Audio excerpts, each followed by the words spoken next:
رسوله الكريم أما بعد أعوذ بالله من الشيطان الرجيم بسم الله الرحمن الرحيم إن الله مع الذين اتقوا والذين هم محسنون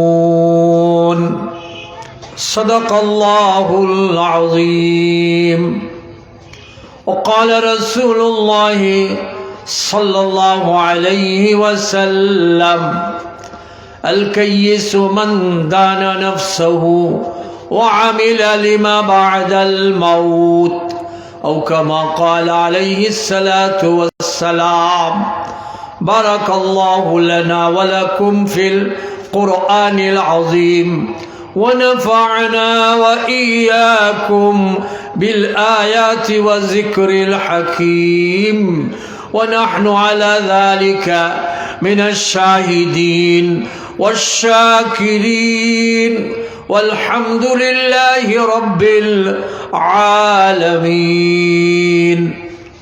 نمازের দুরূদ শরীফ পড়ি اللهم صل على محمد وعلى آل محمد كما صليت على إبراهيم وعلى آل إبراهيم إنك حميد مجيد اللهم بارك على محمد وعلى آل محمد كما باركت على إبراهيم وعلى آل إبراهيم إنك حميد مجيد হিলফুল ফুজুল ইসলামী সমাজ কল্যাণ পরিষদ মজুমদার পাড়া গাছিটোলা কর্তৃক আয়োজিত আজকের এই তাফসীরুল কোরআন মাহফিলের এ পর্যায়ে সম্মানিত সভাপতি উপস্থিত হাজরাত ওলামায়ে কারাম সুধী মণ্ডলী মঞ্চে উপবিষ্ট এই এলাকার অন্যান্য ওলামায়ে কারাম গণ্যমান্য ব্যক্তিবর্গ আমরা প্রথমে শুকর আদায় করি আল্লাহ যিনি আমাদেরকে বানিয়েছেন ঈমান দিয়েছেন ঈমান তাজা করার জন্য আজকের এই মাহফিলে তৌফিক দিয়েছেন এজন্য সকলে বলি আলহামদুলিল্লাহ। কারীমের যে আয়াত পড়েছি এই আয়াতের ঠিকানাটা আপনাদেরকে একটু বলে দেই। সূরা নাহাল 14 নম্বর পারা, সূরা নাহাল 14 নম্বর পারা 128 নম্বর আয়াত সূরা নাহাল। এই সূরার শেষ আয়াত অর্থাৎ সূরা নাহালের শেষ আয়াত এবং 14 নম্বর পারারও শেষ আয়াত। এই আয়াতের পরেই 15 নম্বর শুরু। এই আয়াতটি আপনাদের সামনে তিলাওয়াত করেছি কারণ এটা তাফসীর মাহফিল। কিসের তাফসীর? কোরআনের। বলুন কিসের? জোরে বলুন। কোরআনের। তো এই আয়াতটিতে আল্লাহ কি মেসেজ আমাদের জন্য কি নির্দেশনা দিয়েছেন, আল্লাহ আমাদেরকে কি হিদায়াত দিয়েছেন, আমাদেরকে আল্লাহ পাক কি পথ নির্দেশ করেছেন, এই জিনিসটা আমাদের আলোচনা করা দরকার। ওমা তাওফীকি ইল্লা বিল্লাহ। দেখুন আল্লাহ বলছেন ইন্নাল্লাহ, নিশ্চয়ই আল্লাহ, নিশ্চয়ই আল্লাহ, কোনো সন্দেহ নাই। মাআল্লাযীনা ইত্তাকাও, আল্লাহ তাদের সাথে আছেন যারা মুত্তাকি। যারা কি? জোরে বলেন। মুত্তাকি। যারা মুত্তাকি আল্লাহ তাদের সাথে আছেন। এরপরে আল্লাহ কি বলছেন? ওয়াল্লাযীনা হুম মুহসিনুন, এবং যারা ভালো কাজ করে, ভালো চিন্তা করে, ভালো কাজ করে, ভালো চিন্তা করে, নেক আমল করে, আল্লাহ তাদের সাথে আছেন। সুবহানাল্লাহ বলেন। আমরা আল্লাহর রহমত চাই, আমরা আল্লাহ পাকের দয়া চাই, মায়া চাই, ভালোবাসা চাই, আমরা আল্লাহর করুণা চাই, আমরা আল্লাহর অনুগ্রহ চাই। আল্লাহ বলেন এগুলি দরকার নাই, আমি নিজেই তোমাদের সাথে আছি। বলুন তো দেখি আমরা কি আল্লাহর সাহায্য চাই না? আল্লাহ বলেন তোমরা আমার সাহায্য চাইবা কেন? সাহায্যের মালিক আমি তোমাদের সাথে আছি। আল্লাহ যদি আমাদের সাথে থাকে তাহলে হাসিনা না থাকলে অসুবিধা আছে? কথা বলে না, জোরে বলুন। তো আল্লাহ যদি থাকে, আল্লাহ বলেন আমার বান্দারা তোমরা এগিয়ে চলো, আমি আছি তোমাদের সাথে। সুবহানাল্লাহ। আমার বান্দারা এগিয়ে চলো, আমরা আছি। আল্লাহ বলেন আমি আল্লাহ আছি তোমাদের সাথে। আমরা স্লোগান দেই অমুক নেতা এগিয়ে চলো, আমরা আছি। আর আল্লাহ কোরআনে বলছেন বান্দা তুমি এগিয়ে চলো, আমি আছি তোমার সাথে। কাজ দুইটা, কয়টা? আল্লাহ বলেন ইন্নাল্লাহ মা, আমি তোমাদের সাথে আছি যারা মুত্তাকি। যারা কি? জোরে বলুন, আরো জোরে, আরো জোরে। মুত্তাকি কার নাম? আল্লাহর ভালোবাসায় আল্লাহর হুকুম পালন করা, আল্লাহর ভয়ে গুনাহ ছেড়ে দেওয়া, এটার নাম মুত্তাকি। বলেন আলহামদুলিল্লাহ। একদম সহজ কথা। আল্লাহর ভালোবাসায়, আল্লাহর মহব্বতে আল্লাহর হুকুম পালন করা, আর আল্লাহর ভয়ে গুনার কাজ ছেড়ে দেওয়া, এটার নাম কি? মুত্তাকি। এটার নাম কি? মুত্তাকি। হযরত উমর ফারুক রাদিয়াল্লাহু তাআলা আনহু, তিনি অর্ধজাহানের প্রেসিডেন্ট, নবীজির কত বড় সাহাবী, তিনি বলতেছেন হযরত উবাই ইবনে কাব রাদিয়াল্লাহু তাআলা আনহুকে বলছেন, আচ্ছা বলুন তো দেখি, আল্লাহ কোরআনের মধ্যে এত মুত্তাকি মুত্তাকি মুত্তাকি, তাকওয়া তাকওয়া তাকওয়া, এত ভার আল্লাহ বলছে, মুত্তাকিটা কি জিনিস, তাকওয়াটা কি জিনিস, একটু আমাকে বলুন তো। কে বলছেন? হযরত উমর। কাকে বলছেন? হযরত উবাই ইবনে কাবকে। উবাই ইবনে কাবকে রাসূল বলছেন আকরাউহুম বিল কিতাব, আমার উম্মতের মধ্যে কোরআন সম্পর্কে স্পেশালিস্ট, বিশেষজ্ঞ, কোরআনের বিশেষজ্ঞকে উবাই ইবনে কাব। কেউ আছে জেনারেল ডাক্তার, কেউ আছে চক্ষু বিশেষজ্ঞ, কেউ আছে কি নাক বিশেষজ্ঞ, কেউ আছে গলা বিশেষজ্ঞ, কথা বলে না, কেউ আছে হার্ট বিশেষজ্ঞ, কথা কয় না। তো রাসূল উবাই ইবনে কাবকে বলছেন যে আকরাউহুম ফিল কিতাব ফি হাযিহিল উম্মাহ, এই উম্মতের মধ্যে আমার সাহাবীদের মধ্যে কোরআন সম্পর্কে স্পেশালিস্ট, কোরআন সম্পর্কে বিশেষজ্ঞ কে? উবাই ইবনে কাব। সেই উবাই ইবনে কাবের কাছে হযরত উমর বলছেন, আল্লাহ যে কোরআনে খালি মুত্তাকিন মুত্তাকিন মুত্তাকিন, এত তাকওয়া তাকওয়ার কথা বলছে, মুত্তাকিটা কি জিনিস? আপনি তো কোরআন সম্পর্কে স্পেশালিস্ট, আপনি একটু আমাকে বলেন। বলেন আল্লাহু আকবার। হযরত উবাই ইবনে কাব বলেন, হে আমিরুল মুমিনিন, আপনি কি কখনো কাঁটা বন দিয়ে হেঁটেছেন? কাঁটা বন, যে রাস্তার মধ্যে, যে জমিনের মধ্যে, যে জায়গার মধ্যে কাঁটা বিছানো আছে, কিন্তু এই জায়গাটা পার হতেই হবে, পার না হওয়া ছাড়া আর অন্য কোনো বিকল্প রাস্তা নেই, এমন কাঁটা বন, কাঁটায় ভরা এমন জমিনের উপর দিয়ে কি আপনি চলেছেন? বা কেউ যদি চলে তাহলে কিভাবে চলবে?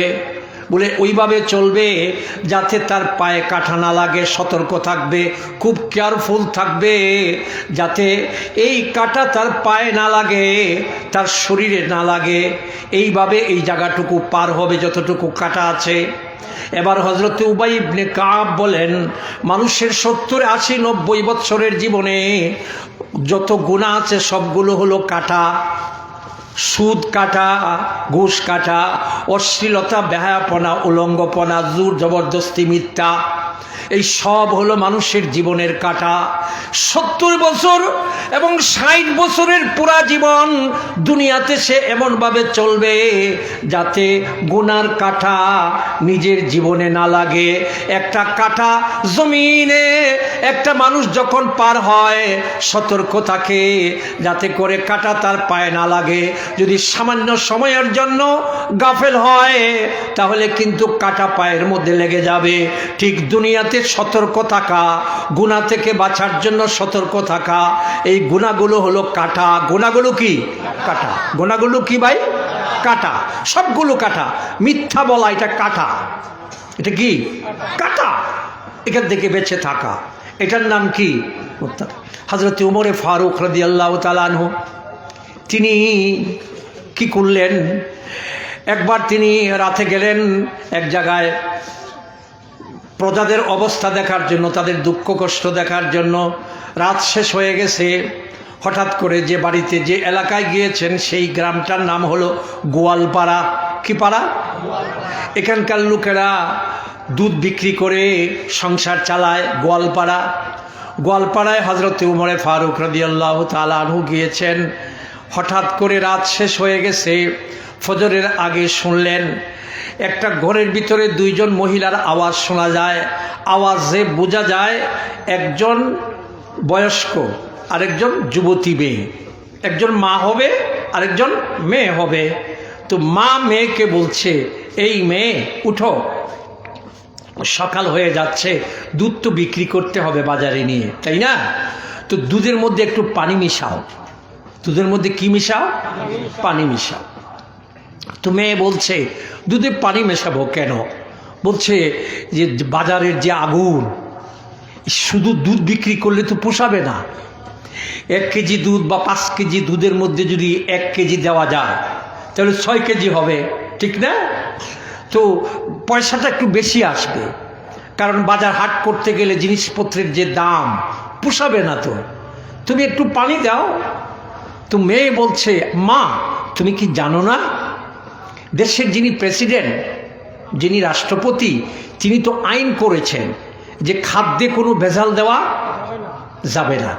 আমাদের দেশেও কিন্তু আছে খাদ্যে ভেজাল দেওয়া, এবং এর জন্য একটা কি আছে?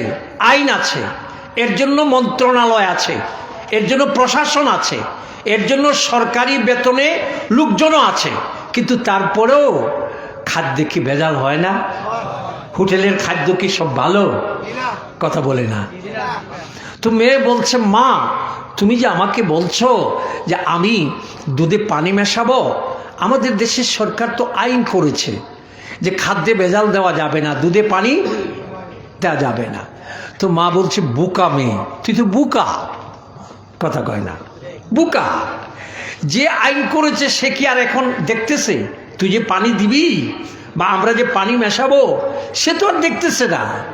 সে সরকার প্রধান, সে আইন করে তো মদিনায় ঘুমায় দিচ্ছে, এখানে কোনো পুলিশও নাই, কেউ নাই, কে দেখবে?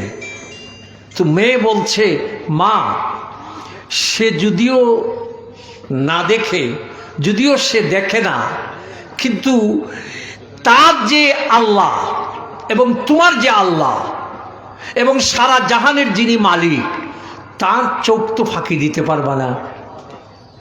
সুবহানাল্লাহ বলে, আরো জোরে। হযরত উমর এই কথাগুলো শুনছেন। মেয়েটা বলছে তার চোখ ফাঁকি দিতে, কার চোখ? আর মা বলছে যে উমরের চোখ ফাঁকি দেওয়ার সুযোগ আছে, কারণ উমর এখানে নাই। অথচ হযরত উমর তখন ওই বাড়ির দরজার বাহিরে। কথা ঠিক না? তিনি চলে আসছেন।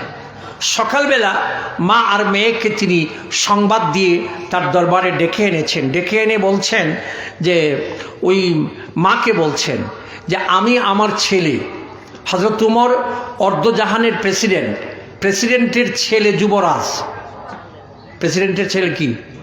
জুড়ে বলেন। কেমন যুবরাজ? যার বাবা অর্ধেক পৃথিবীর প্রেসিডেন্ট। সেই প্রেসিডেন্টের ছেলে যুবরাজ, নাম হলো আব্দুল্লাহ ইবনে ওমর। আব্দুল্লাহ ইবনে কি? ওমর। জুড়ে বলেন, আব্দুল্লাহ ইবনে ওমর।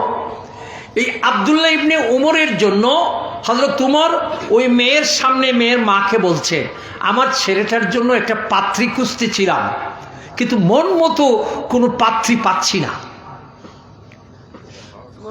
তো গত রাত্রে তোমার মেয়েটার যে আদর্শ দেখেছি, তোমার মেয়েটার ভিতরে যে আল্লাহর ভয় দেখেছি, তোমার মেয়ের ভিতরে যে চেতনা দেখেছি, তোমার মেয়ের ভিতরে যে মহত্বতা দেখেছি, তোমার মেয়ের ভিতরে যে তাকওয়া দেখেছি, আল্লাহর ভয়, এটা দেখে আমার সিদ্ধান্ত, আমি পছন্দ করেছি যে তোমার মেয়েটাকে তুমি রাজি হলে আমার ছেলে যুবরাজ আব্দুল্লাহর জন্য আমি বৌমা করে নিতে চাই। সুবহানাল্লাহ বলেন। গোয়ালপাড়া থেকে ডাইরেক্ট প্রেসিডেন্ট হাউসে। ডিগ্রি কি? MA pass, BA pass? কথা বলে না। নায়িকা, গায়িকা? ডিগ্রির নাম তাকওয়া। আল্লাহকে না দেখে ভয় করা, আল্লাহর ভয়ে গুনাহ থেকে, অপরাধ থেকে, দুর্নীতি থেকে, ভেজাল থেকে। রাত্রে যখন ইউটিউব খুলবেন অশ্লীল ছবি আসতে থাকবে, কেউ নিষেধ করার নাই, একা তো আপনি করে, তখন আল্লাহ আল্লাহ মালিক দেখতেছে, মা দেখবে না, ভাই দেখবে না, আপা দেখবে না, বড় ভাই দেখবে না, কেউ জানবে না। কিন্তু আমি যদি এই অশ্লীলতার মধ্যে লিপ্ত হই, কে দেখবে? জুড়ে বলেন কে দেখবে? আরো জুড়ে বলেন কে? সেই আল্লাহকে ভয় করে গুনাহ থেকে বেঁচে থাকার নাম তাকওয়া। আল্লাহ বলেন এই তাকওয়া যার ভিতরে আছি, আমি আল্লাহর সাহায্য না, আমি আল্লাহর দয়া না, বরং দয়ার মালিক আমি আল্লাহ, তার সাথে আছি। খুব ভালো করে খেয়াল করবেন এই তাকওয়াটা আবারও বলছি, ভালো করে খেয়াল করে। ইমানি শক্তি, বলেন ইমানি শক্তি, আমলের শক্তি কয়টা হইল? চরিত্রের শক্তি কয়টা? এই তিন শক্তির নাম হলো তাকওয়া। ভালো করে মনে রাখবেন, ইমানি শক্তি, আমলি শক্তি, আর এটা কি? চরিত্রের শক্তি। এই তিন শক্তির নাম কি? তাকওয়া।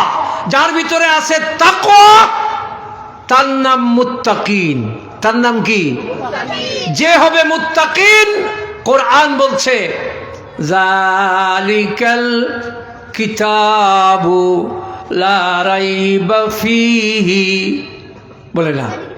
বলেন হুদাল্লিল, বলেন আমার সাথে, হুদাল্লিল মুত্তাকিন। যে মুত্তাকি হবে, মুত্তাকি কে হবে বলছি, যে মুত্তাকি হবে যার ভিতরে ইমানের শক্তি, আমলের শক্তি, চরিত্রের শক্তি, এই তিন শক্তি যার ভিতরে থাকবে সে মুত্তাকি। আর যে মুত্তাকি হবে, আল্লাহ বলেছেন আমার কোরআন তাকে আলো দিবে। কোরআন তাকে কি দিবে? জুড়ে বলেন আলো দিবে। এরপরে আল্লাহ কোরআনে বলেছেন যে মুত্তাকি হবে তার মরতে দেরি হবে, জান্নাত পাইতে তার দেরি হবে না। পরিষ্কার। وسارعوا إلى مغفرة من ربكم وجنة عرضها السماوات والأرض। আমার সাথে পড়ুন উইদ্দাত লিল মুত্তাকিন। আল্লাহ বলেন জান্নাত আমি বানাইছি মুমিনদের জন্য না। কার জন্য? মুত্তাকিনদের জন্য। মুমিন হওয়ার পরে যদি কেউ মুত্তাকিন না হয়, তাহলে মরার পরে ডাইরেক্ট বেহেশতে যাবে না, পিটানি খাইতে হবে, রিমান্ডে যাবে, সাজা ভোগ করতে হবে, 10 বছর 20 বছর সাজা ভোগ করতে হবে, রিমান্ডে যেতে হবে মাসের পর মাস। এরপরে ইমান থাকার কারণে বেহেশতে যাবে এরপরে। আর যদি ইমান আছে আর সাথে সাথে যদি তাকওয়া থাকে, অর্থাৎ সে মুমিনও ছিল আবার এখন মুত্তাকিনও হয়েছে, মুত্তাকিন হয়ে যদি মরতে পারে, কবরে যাইতে দেরি, বেহেশতের সাথে কানেকশন হতে দেরি নাই। কথা বুঝে আসছে? কাজেই আল্লাহ কোরআনে জান্নাতের ওয়াদা করেছেন মুত্তাকিনদের জন্য। কার জন্য? আর মুমিনদেরকে কি বলছেন? মুত্তাকিন হও। আমরা কি বলি?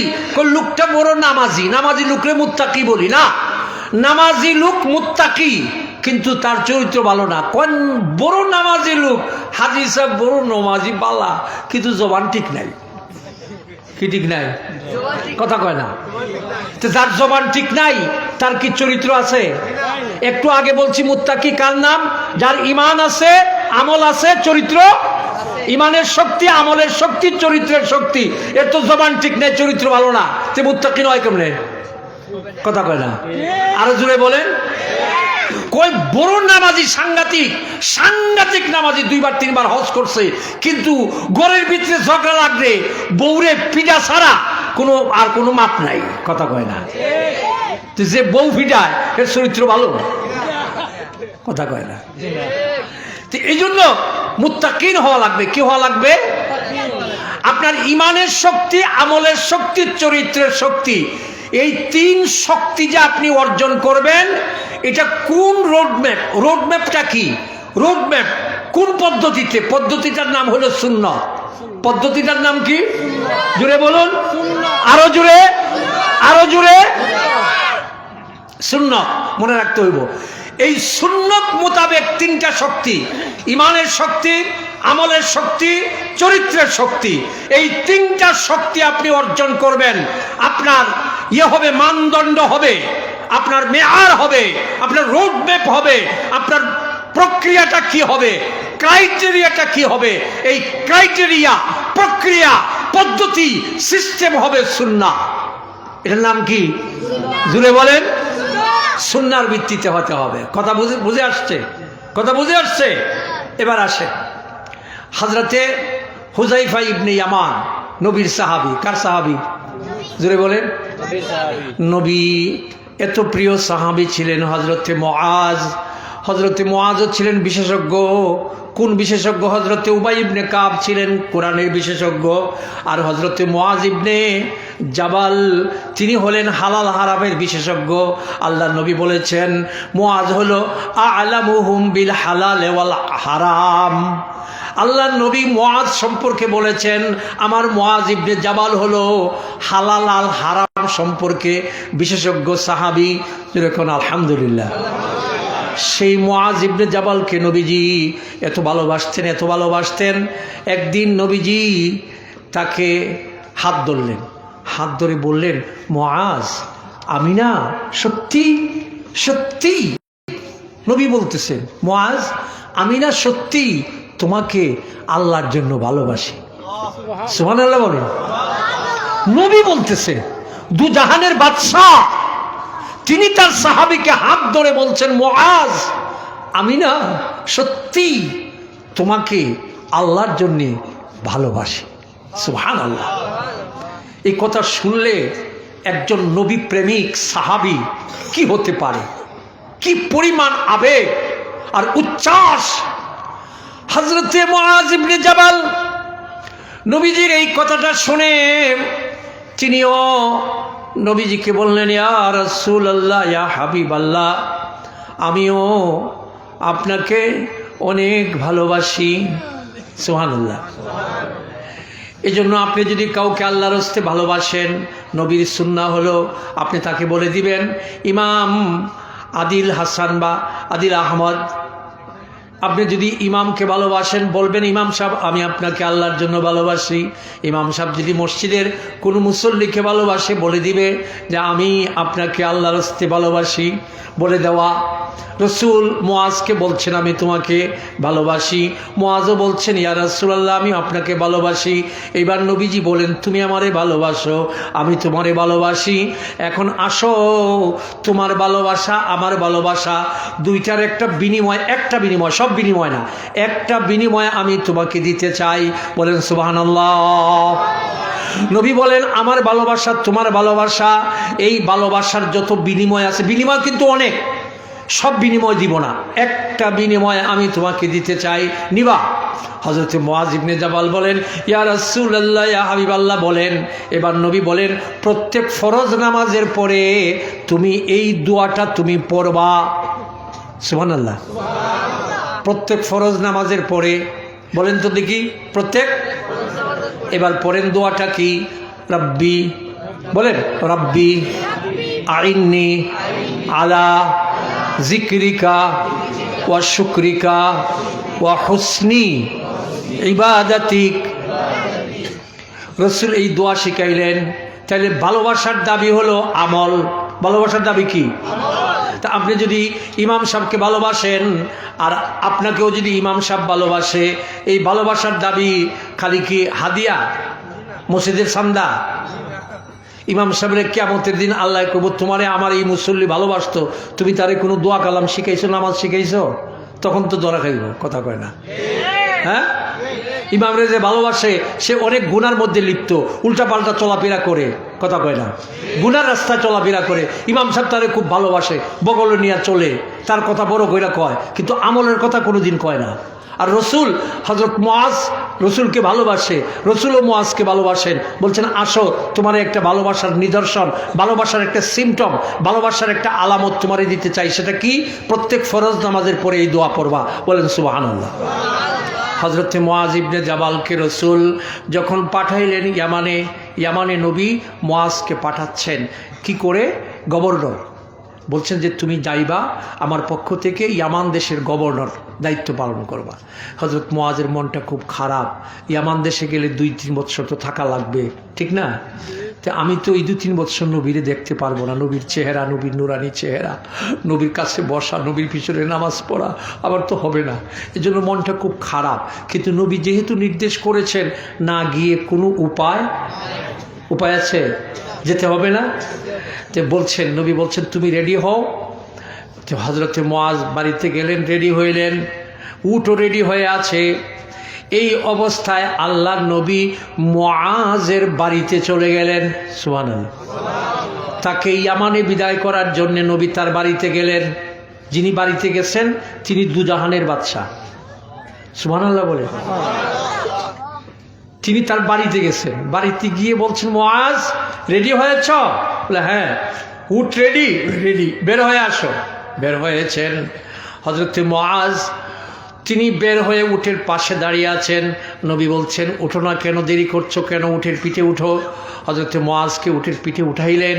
উঠানোর পরে আল্লাহর নবী উটের পাশে নিচে দাঁড়াইয়া থাকলেন। সুবহানাল্লাহ বলে। কি পরিমাণ ভালোবাসে নবী মুআজকে। এই অবস্থায় নবী বলছেন যাও। আর মুআজের ভিতরে কান্নার বন্যা। কিসের বন্যা? প্রেম আর আবেগের বন্যা বইতেছে, চোখ দিয়ে পানি পড়ে না, কারণ বেয়াদবি হবে। তো উটের উপরে উঠছেন, আস্তে আস্তে সামনের দিকে আগাচ্ছেন, নবী আগায় দিচ্ছেন। নবী কিন্তু নিচে, মুআজ উটের পিঠে আগায় দিচ্ছে। হঠাৎ করে নবী বলছেন মুআজ শোনো, ইন্নাকা আসা আল্লাহ তালকানি বাদা আমি হাজা। আমার মনে হচ্ছে তুমি ইয়ামান দেশ থেকে আবার যখন ফিরে মদিনায় আসবা তখন আর তুমি আমাকে পাবা না। বলেন আল্লাহু আকবার, আল্লাহু আকবার। এবার বলেন, আগেই তো মুআজের ভিতরে কান্নার বন্যা ছিল, আর এখন যখন বলছে যে এসে তুমি আমারে পাবা না, কি হতে পারে? তারপরে নবী বলছেন আউলা আল্লাকা আনতামুররা বিমসজিদি আও কবরি। ও মুআজ, তুমি যখন 1-1.5 বছর পরে আবার যখন মদিনায় আসবে আমাকে তুমি পাবে না, আমি তখন থাকবো কবরে। নবী কবরের দিকে ইশারা করে বলেন আনতামুররা বিমসজিদি আও কবরি, তুমি এসে আমার মসজিদ মদিনার মসজিদে তুমি অবস্থান করতে পারবা, অথবা আবার কবরের পাশে দাঁড়াতে পারবা, আমাকে তুমি পাবা না। এই কথাটি বলার পরেই হযরত মুআজ ইবনে জাবাল তার আবেগ আর ধরে রাখতে পারলেন না, ছোট্ট বাচ্চার মতো চিৎকার করে হাউমাউ করে কান্না শুরু করে দিলেন। চোখ বেয়ে বেয়ে পানি পড়তেছে, নবীজিও কাঁদতেছেন, মুআজও কাঁদতেছেন। এটা বিরল ঘটনা, নবীর জীবনে এরকম আর একটা ঘটনাও ঘটে নাই। এই ঘটনাটাই, নবী কাঁদতেছেন, মুআজ কাঁদতেছেন। এই অবস্থায় নবীজি দেখলেন আবেগকে কন্ট্রোল করা দরকার। নবী ইচ্ছা করে মদিনার দিকে মুখ ফিরিয়ে নিলেন, আর মুআজকে বললেন মুআজ পিছনে তাকাবা না। নবী মদিনার দিকে মুখ ফিরিয়ে নিলেন, মুআজকে বললেন পিছনের দিকে তাকাবা না, ইয়ামানের দিকে হাঁটতে থাকো।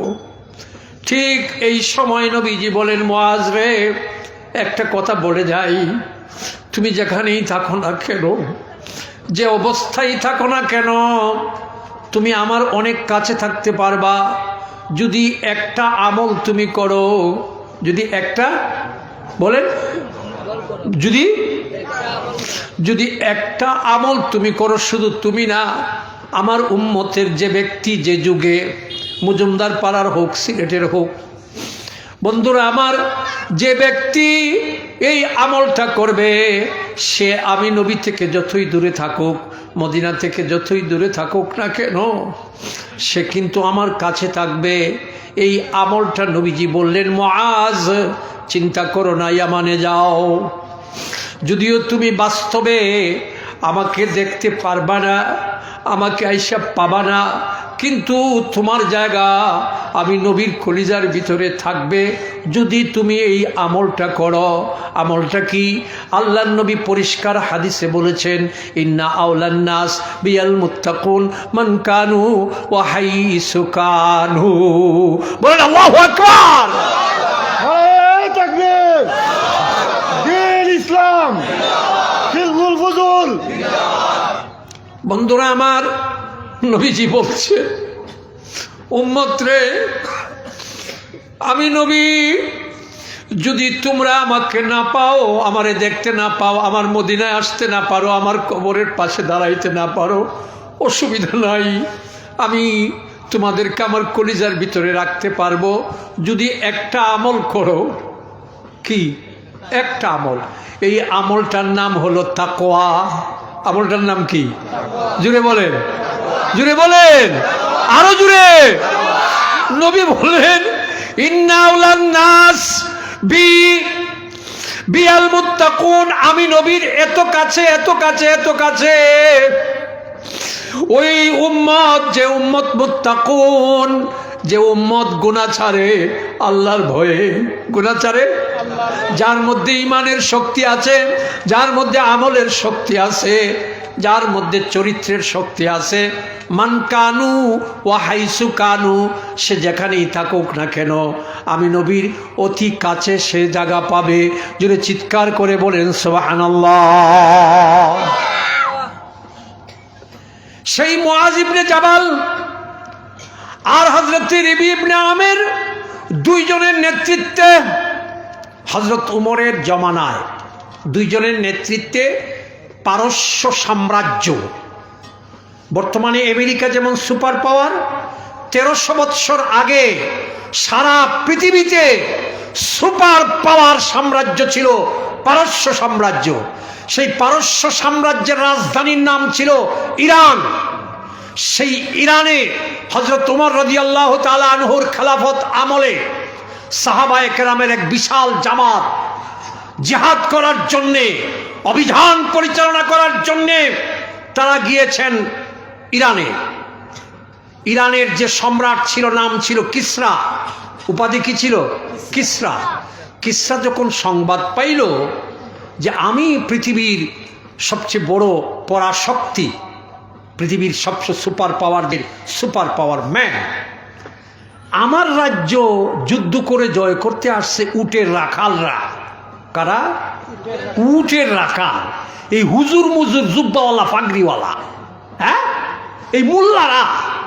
এত বড় সাহস, যুদ্ধ তো হবে পরে, এত বড় সাহস এরা পাইল কোথায়? এটা জানা দরকার। এই জন্য যুদ্ধ শুরু হওয়ার আগে পারস্য সম্রাট খবর দিছে যে মুসলমান প্রতিনিধিদেরকে ডাক আমার দরবারে, আমি আগে বুঝতে চাই এত সাহস হলো কোথায়? সারা পৃথিবী শাসন করি আমি, সেই হিসাবে এই আরবও আমার শাসনের ভিতরে, এরাও আমার গোলাম। তো আমার গোলাম হইয়া আমার বিরুদ্ধে যুদ্ধ করে আমার দেশ জয় করতে আসছে, এদেরকে ডাক, বিষয় কি দেখি। ডাকছে, ডাকার পরে যখন ডাকছে যেতে হয় না, ইউনুস যদি ডাকে, ডক্টর ইউনুস, আমরা যাই না, আমি তো গিয়েছি, তো আসেন। তো ওনারা গিয়েছেন, নেতা হলেন দুইজন, হজরতে হুজাইফা ইবনে ইয়ামান আর হজরতে রিবি ইবনে আমের, দুইজনের নেতৃত্বে মুসলমানদের একটা কাফেলা বাদশাহর দাওয়াতে, বাদশাহর আমন্ত্রণে, আহ্বানে দরবারে গিয়েছেন। বাদশাহর দরবারে, তৎকালীন পৃথিবীর সবচেয়ে বড় বাদশাহ, সেই বাদশাহর দরবারে যখন গেটে গেছেন, রিসিপশন বুঝেন তো, অভ্যর্থনা কক্ষ, ওখানে আটকিয়েছে, সিকিউরিটি আটকে বলছে আপনাদেরকে খবর দেওয়া হয়েছে, আমরা জানি আপনারা বসুন, এখানে আপনারা শরবত খান, পানি খান, হ্যাঁ, চা পান করে। ওনারা বসছেন, বসতে বসতে সিকিউরিটিরা বলছে শুনুন, আপনারা তো আমাদের সম্রাটের সাথে দেখা করবেন, সম্রাট আপনাদেরকে দাওয়াত করেছেন, যাবেন, কোনো সমস্যা নেই, কিন্তু আপনাদের গায়ের যে পোশাক লেবাস, এই লেবাস পরে যাওয়া যাবে না, এই লেবাস পরে যাওয়া যাবে না। কেন? বলে আপনাদের এই লেবাস হলো জুব্বা, পাগড়িয়ার জুব্বা, এটা চলে না, এটা নট অ্যালাউ, এটা অ্যালাউ না। বলে তাহলে কি আমরা কি ল্যাংটা হয়ে যাবো নাকি? ওরা বলছে যে না, আমাদের বাদশার পছন্দ অনুযায়ী এই রিসিপশনে, অভ্যর্থনা কক্ষে ড্রেস, পোশাক রাখা আছে, আপনাদেরটা চেঞ্জ করে রেখে যান, আর বাদশার পছন্দের পোশাক যেটা আমরা দিব এটা পরে আপনারা যান। এক একটা পোশাকের দাম 1 লক্ষ। কত? জোরে বলেন। শাহী পোশাক তো। আমরা যদি ওখানে থাকতাম তাহলে আমরা বলতাম, বলে ভাই যে পোশাকটা দিবেন এটা তো মনে হয় একবারেই দিয়ে দিবেন, যাওয়ার সময় তো আর রাখবেন না, ঠিক না? কথা বলে না, জোরে বলেন। এই জন্য আমরা হইলাম ডিজিটাল, আর হেরা হইল সাহাবি। সুবহানাল্লাহ, জোরে কর, আরো জোরে। হযরতে রিবি ইবনে আমের যখন সিকিউরিটি বলল আপনাদের পোশাক চেঞ্জ করতে হবে, তার মানে মুসলমানি পোশাক চেঞ্জ করতে হবে, হ্যাঁ, মুসলমানি পোশাক, কথা কয় না, সেই বিধর্মীদের পোশাক পরতে হবে দেখা করতে হলে, ঠিক না? কথা বলে না। এক দাড়িওয়ালা লন্ডনে গেছে, সে ইংরেজ কোম্পানিতে চাকরি করবে, ইন্টারভিউ দিতেছে 200-250 লোক। এই ইন্টারভিউতে যারা গেছে একজনেরও দাড়ি নাই, একজনেরও কি, কিন্তু এক মুসলমানও গেছে ইন্টারভিউ দিতে, চাকরি নিবে, তার দাড়ি আছে। যখন তার সিরিয়াল আসছে তখন কোম্পানির মালিক ইংরেজ, সে বলছে এখানে 200-250 লোক ইন্টারভিউ দিল, একটারও দাড়ি নাই, আমার কোম্পানিতে চাকরি করতে হলে, ইন্টারভিউ দিতে হলে তো দাড়ি এলাও না, দাড়ি রাখতে চাকরি তো দূরের কথা, আমি তো তোর ইন্টারভিউ নিব না। এখন এ বলে কি যে তাইলে আমি তো এটা জানি না, কি কয়, আমি আমার একটু সময় দেন, আমি সেলুনে গিয়ে পরিষ্কার করে আসি। তো বলছে যে ঠিক আছে যা, গিয়ে পরিষ্কার করে আসছে। আসার পরে বলছে আমার ইন্টারভিউ নেন, আপনি তো বলছেন দাড়ি থাকলে ইন্টারভিউ নেবেন না, চাকরি তো দূরের কথা, আমি তো দাড়ি সাফ করে আসছি। এবার ইংরেজ কোম্পানির মালিক, ইংরেজ ওই খ্রিস্টান, সে বলছে তুই দাড়ি রাখছিলে কি জন্যে? দাড়ি তো ফালাইছস, ঠিক আছে, দাড়ি রাখছিলে কি জন্যে? কই রাখছিলাম এটা নবীর সুন্নত। কার সুন্নত? জোরে বলেন। তো নবীর সুন্নত পালন করলে কি হয়? কই নবীর সুন্নত পালন করলে আল্লাহ খুশি হয়, গড খুশি হয়। করতে এখন তুই দাড়ি ফালাইছস কেন? কয় চাকরির জন্য।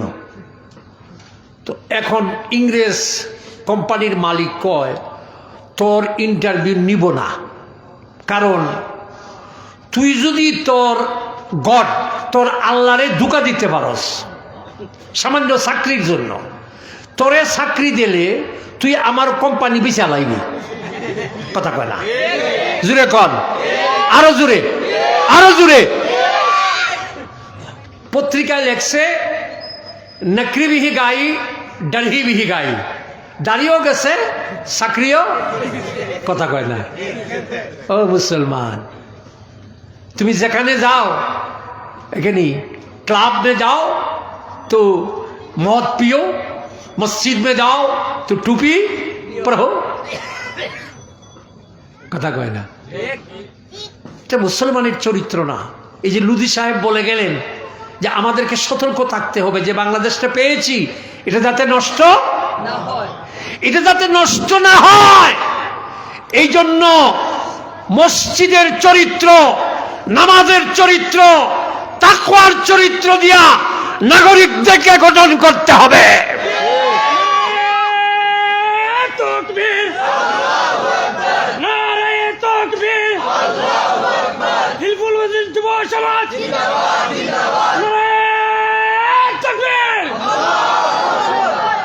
নেতারা আগামীতে ক্ষমতায় আসার জন্য জনগণকে যদি বোকা মনে করেন যে ছাত্ররা যে বিপ্লব এনে দিয়েছে সেই বিপ্লব আপনারা নষ্ট করবেন না, কোনো ফাঁদে পা দিবেন না, কোনো হুজুগে কান দিবেন না, ঠিক আছে, সব ভালো কথা, কিন্তু এটা করার জন্য নাগরিকদেরকে গঠন করতে হবে ইসলামের আদর্শে, কোরআনের আদর্শে, নামাজের আদর্শে, তাকওয়ার আদর্শে, মসজিদের চরিত্রের আদর্শে। আর না হইলে পারবেন না, খালি ফাঁকা বলি দিলে কাম হবে না। আপনি ফাঁকা বলি দিয়ে যদি কোন আমার ঘরে ভাত আছে, ভাতের সাথে পোলাও আছে, পোলার সাথে আকনি আছে, আকনির সাথে কাচ্চি আছে, কাচ্চির সাথে বিরিয়ানি আছে, বিরিয়ানির সাথে দই আছে, দইয়ের সাথে কুপ্তা আছে, কুপ্তার সাথে টিক্কা আছে, ইচা আছে, এইটা আছে, ভাত একবারও খাইতে দিলেন না, পেট ভরবো? আধা ঘন্টা পর্যন্ত খালি কি আছে হেঁটেই কইলেন, কথা কয় না।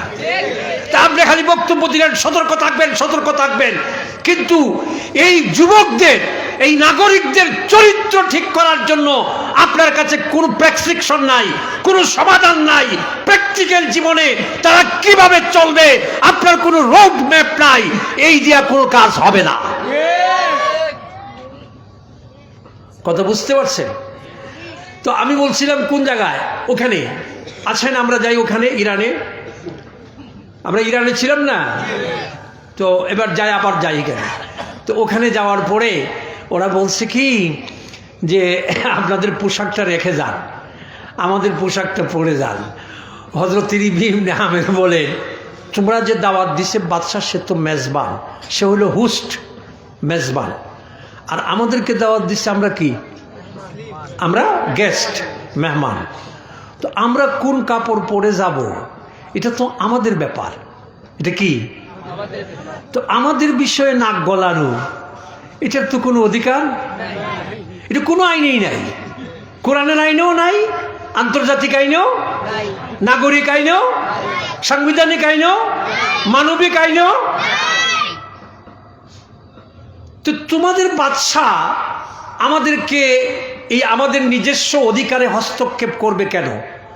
যদি দেখা করতে হয় আমরা আমাদের এই সুন্নতি লেবাস পরে যাব, আর যদি এটা এলাও না করো তাহলে এখান থেকে গুড বাই, এখান থেকে চলে যাব। কয় ওয়েট, একটু একটু দাঁড়ান, আমরা একটু জিজ্ঞাসা করি, কারণ আপনাদেরকে দাওয়াত করা হয়েছে।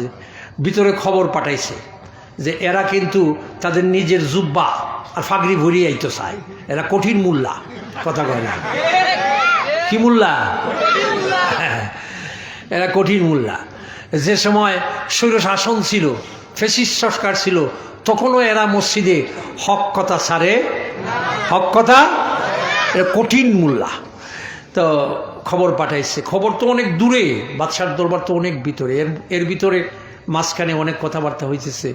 তো হযরত ইবনে আমেরকে বলে, ওই ইরানের এক সিকিউরিটি সৈনিক বলে, ভাই আচ্ছা আপনারা যে এই আমরা দেশটা যুদ্ধ করে জয় করতে আসছেন, দেখি তো আপনার তলোয়ারটা, কোন অস্ত্র ব্যবহার করবেন? তো উনি তলোয়ারটা দিলেন, তলোয়ার হলো তেনা দেয়া ফেসানো, কি দেয়া, তেনা দেয়া। তো হে তেনা খুলছে, খোলার পরে তলোয়ার দেখতেছে, তো দেখে তলোয়ার তো ভাঙ্গা, অনেক পুরাতন তো, যেখানে যেখানে ভাঙ্গা সেখানে তেনার টুকরা লাগিয়ে রয়েছে। তো হে ওই ইরানের সৈনিক তলোয়ারটা দেখাইয়া বলে, ভাই আপনার মাথা কি ঠিক আছে, আপনার চেম্বার কি ঠিক আছে আপনাদের? কথা কয় না, হ্যাঁ। মন্ত্রীরা এই যে ছাত্ররা যে সময় আন্দোলন শুরু করে জুলাইয়ে এবং আগস্টের 1 তারিখ 2 তারিখ, তখন মন্ত্রীরা এরকম টেলিভিশনের সামনে কইছে যে এরার মাথা ঠিক নাই, এরার মাথা অন্যরা কি করতেছে, নষ্ট, অন্যের কারণে এরা মাথা রাষ্ট্রের বিরুদ্ধে দাঁড়ায় গেছে, মাথা ঠিক নাই।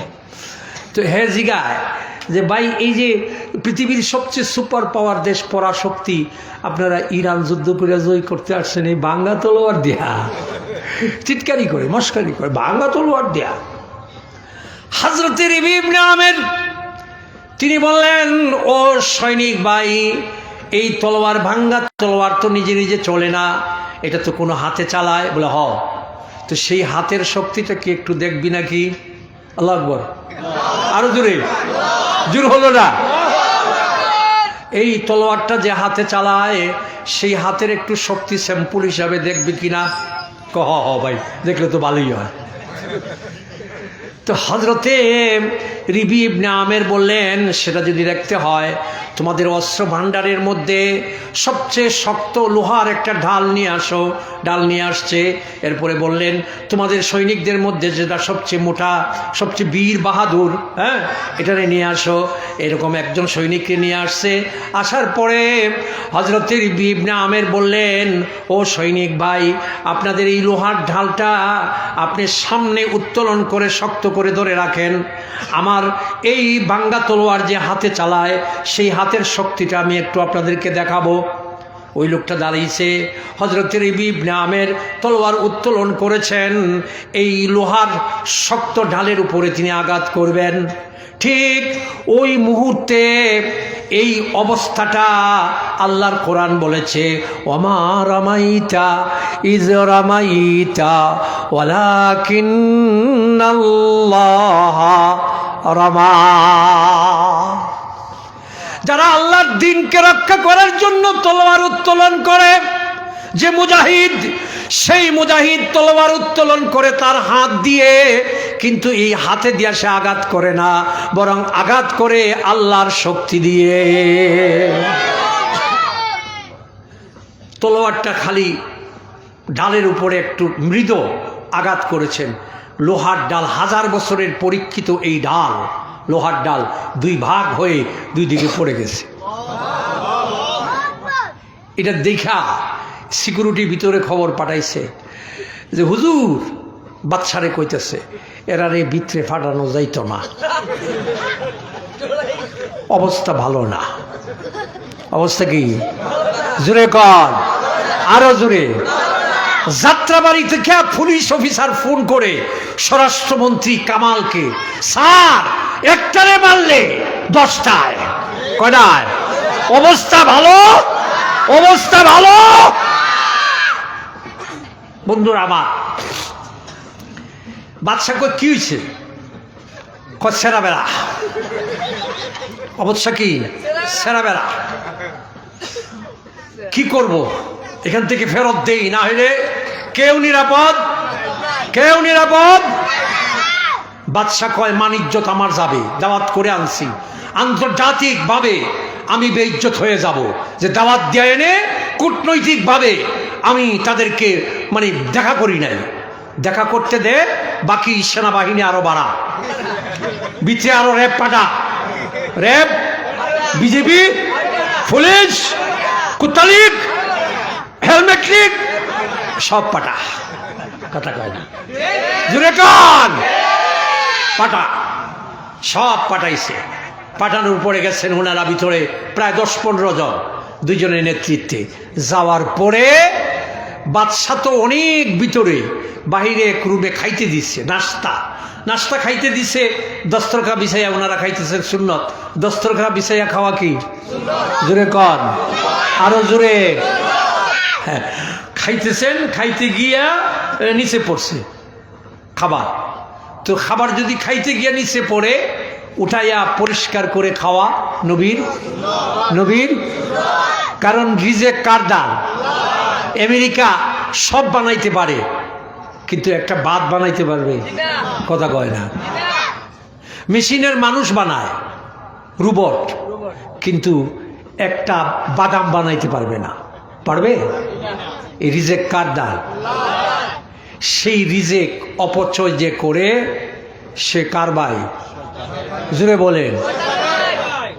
কমিউনিটি সেন্টারে বিয়া খাইতে গিয়া আপনারে যা দিল, অর্ধেক খাইলেন, অর্ধেক নষ্ট করলেন, আপনি কার ভাই? কথা কয় না দেখি, আরো জোরে, আরো জোরে। আপনার বাড়িতে প্রতিদিন কি পরিমাণ ভাত নষ্ট হয়, আপনার বাসায় কি পরিমাণ রিজেক নষ্ট হয়। এটা কি মুসলমানদের কালচার? এটা কি নবীর সুন্নত? একটা ভাত পৃথিবীর কেউ বানাতে পারে না। আপনার বাড়িতে আপনার মহিলা কি পরিমাণ ভাত নষ্ট করে, হয় আপনি খাবেন না হয় কাউকে দিবেন, কিন্তু আপনি নষ্ট করার তো অধিকার আছে। ঢাকা ইউনিভার্সিটি সহ এই ঢাকাতে অনেক ইউনিভার্সিটির ছেলেরা মিলে একটা সংগঠন করেছে। আপনারা করেছেন হিলফুল ফুজুল, আর তারা একটা সংগঠন করেছে। সংগঠনের কাজ কি জানেন? প্রত্যেক শুক্রবারে বিবাহের যতগুলো কমিউনিটি সেন্টার আছে, বিবাহের সেন্টার, এই কমিউনিটি সেন্টারে যে খাবার নষ্ট হয়, সাথে সাথে এই সংগঠনের সদস্যরা খাবারগুলো কালেক্ট করে, সংগ্রহ করে, রিফাইন করে, এই খাবার নষ্ট খাবার রিফাইন করে প্রতি শুক্রবারে 3 থেকে 4 হাজার টুকরাই গরিব দরিদ্র মানুষকে তারা বিতরণ করে। আর আমার দেশের যুব সংগঠনরা বছরে একটা ওয়াজ করে।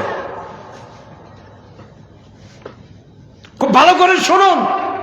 আপনারা তো মনে করেন যারা ইউনিভার্সিটিতে পড়ার সব নষ্ট হয়ে গেছে, না।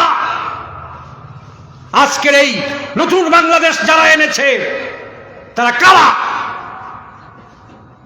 বিশ্বাস করুন, এই যে তাকওয়ার শক্তি, চরিত্রের শক্তি, আমলের শক্তি, ইমানের শক্তি যদি থাকে, সে ইউনিভার্সিটিতে পড়ুক, সে কলেজে পড়ুক, সে স্কুলে পড়ুক, সে যে কোনো পেশা করুক, তাতে ইসলাম কোনো দোষারোপ করে। तुम शौक से कॉलेज में पढ़ो, सरख में उड़ो, जा इसके गुब्बारों में उड़ो, सरख में झूलो, मगर सखुन बंदा आजिज का रहे याद, अल्लाह को और अपने हकीकत को न भूलो। बोलें अल्लाहु আকবার। খাইতে দিছে তো হযরত হুযায়ফা ইবনে ইয়ামান খাইতে গিয়া ইরানের দরবারে খাবার একটা নিচে পড়ছে। উনি খাবারটা এক সাহাবী রসুলকে বলেন, ইয়া রাসূলুল্লাহ, আমার ঘরে টাকা রাখার জায়গা নাই, এরপরেও আল্লাহ টাকা বন্ধ করে না, খালি টাকাই দে, কি করব? রসুল বলেন, তুমি কি আমল করো? কো হুজুর, আমল যেটা করি সেটা হলো খাবার নষ্ট করি। রসুল বলেন, এই আমল যে করে তার কপালে কোনোদিন অভাব থাকে? অভাব থাকে? অভাব থাকে? আমি অনেক আলেমদেরকে দেখেছি খাইতে বসলে খাওয়ার শেষে দেখা যায় যে কি পরিমাণ খাবার নষ্ট হয়, কবিরা গুনাহ। ভালো করে মনে রাখবেন, এটা তাকওয়া নয়, এটা তাকওয়ার খেলাফ। অনেক মাদ্রাসায় গিয়ে দেখবেন বোর্ডিং এর ছাত্ররা কি পরিমাণ খাবার অজুখানায় ড্রেনের মধ্যে ফেলায়। বন্ধুরা আমার, ইসলাম তো প্র্যাকটিক্যাল একটা জীবন, লাইফ। আপনি যদি পালন না করেন আর শুধু মাইক যা বলেন আপনারা শুনেন, এটা তো কোনো কাজ হবে না। আপনি দুধওয়ালা গাভীর কাছে গিয়ে যদি গাভীরে বলেন তোর দুধ বড় সাংঘাতিক, vitamin E, B, C, D সব আছে, কিন্তু দুধ খান না, কোনোদিন আপনার শক্তি বাড়বে? কথা কয় না। বন্ধুরা আমার, হযরতে হুযায়ফা ইবনে ইয়ামান ওখানে খেতে গিয়ে নিচে পড়ে গেছে। এবার তিনি খাবারটা উঠাইয়া নবীর সুন্নত হিসাবে খাইলেন। খাওয়ার পরে এবার ডাক আসছে, মাঝখানে অনেক লম্বা ঘটনা বলবো না। ডাক আসছে, মুসলমানদেরকে ডাকো। বাদশার দরবারে গেলেন, গিয়ে দেখেন বাদশাহ একা, একটা চেয়ারের মধ্যে বসা, সিংহাসনে বসা, আর কোনো চেয়ার নাই। ওনারা 10-12 জন ঢুকছেন, আর বাদশার যে মন্ত্রী পরিষদ হেরাও আছে। হেরাও কি? হেরা সব দাঁড়াই আছে, পুরা ক্যাবিনেট দাঁড়াই আছে। ওনারা গিয়ে ঢুকছেন, বাদশাহ অভিনন্দন জানাইছে, আপনারা আসছেন আমার দাওয়াতে, আমি কৃতজ্ঞ, ধন্যবাদ, অভিনন্দন, শুভেচ্ছা, লাল গোলাপ শুভেচ্ছা ইত্যাদি কইছি সব কয়ে টুইয়া। তারপরে কয়, আমরা কি আলোচনা শুরু করতে পারি, মিটিং শুরু করতে পারি? হযরতে রবি ইবনে আমের বলেন, নো নো টকিং, আপনার সাথে আমরা মিটিং করব না। বাদশার মেজাজ সব রক্ত মাথায় উঠছে। কয় কি? কই কি? সারা পৃথিবীর সবচেয়ে বড় রাষ্ট্রের সবচেয়ে বড় শক্তিমান আমি, পরাশক্তির মালিক, আর এই উটের রাখাল কয় কি আমার চোখের সামনে দাঁড়ায়া, অথচ আমি দাওয়াত করে এনেছি মিটিং করার জন্য। হযরতে রবি ইবনে আমেরকে বাদশাহ বলে, মিটিং করবেন না কেন, কি হয়েছে? উনি বলছেন, আপনার এখানে এসে আমরা দেখতে পাচ্ছি বৈষম্য। চিৎকার করে বলেন আল্লাহু আকবার, আরো জোরে।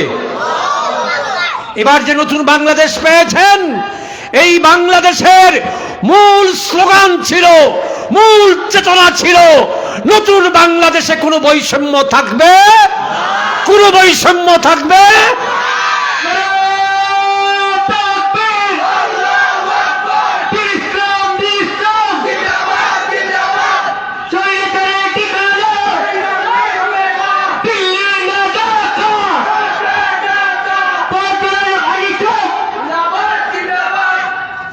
বন্ধুরা আমার, খুব ভালো করে খেয়াল করে শুনুন। হযরত রবি ইবনে আমের বলেন, আমরা আপনার সাথে মিটিং করব না। কেন? বলে, আমরা বৈষম্য দেখতে পাচ্ছি। আপনি হলেন পারস্যের পক্ষে একজন, আপনি এই পক্ষের লোক, আমরা হলাম আরবের পক্ষের লোক। দুই পক্ষ যখন মিটিং করবে, দুই পক্ষের সম্মান মর্যাদা সমান সমান। কথা বলেন ঠিক না বেঠিক? আপনি চেয়ারে বসবেন, এক পক্ষ, আরেক পক্ষ দাঁড়িয়ে থাকবে। এটা ইসলাম সমর্থন করে না, আন্তর্জাতিক আইন সমর্থন করে না, কূটনৈতিক আইন সমর্থন করে না, পৃথিবীর কোন সংবিধান এটাকে সাপোর্ট করে না। আমরা পারবো না।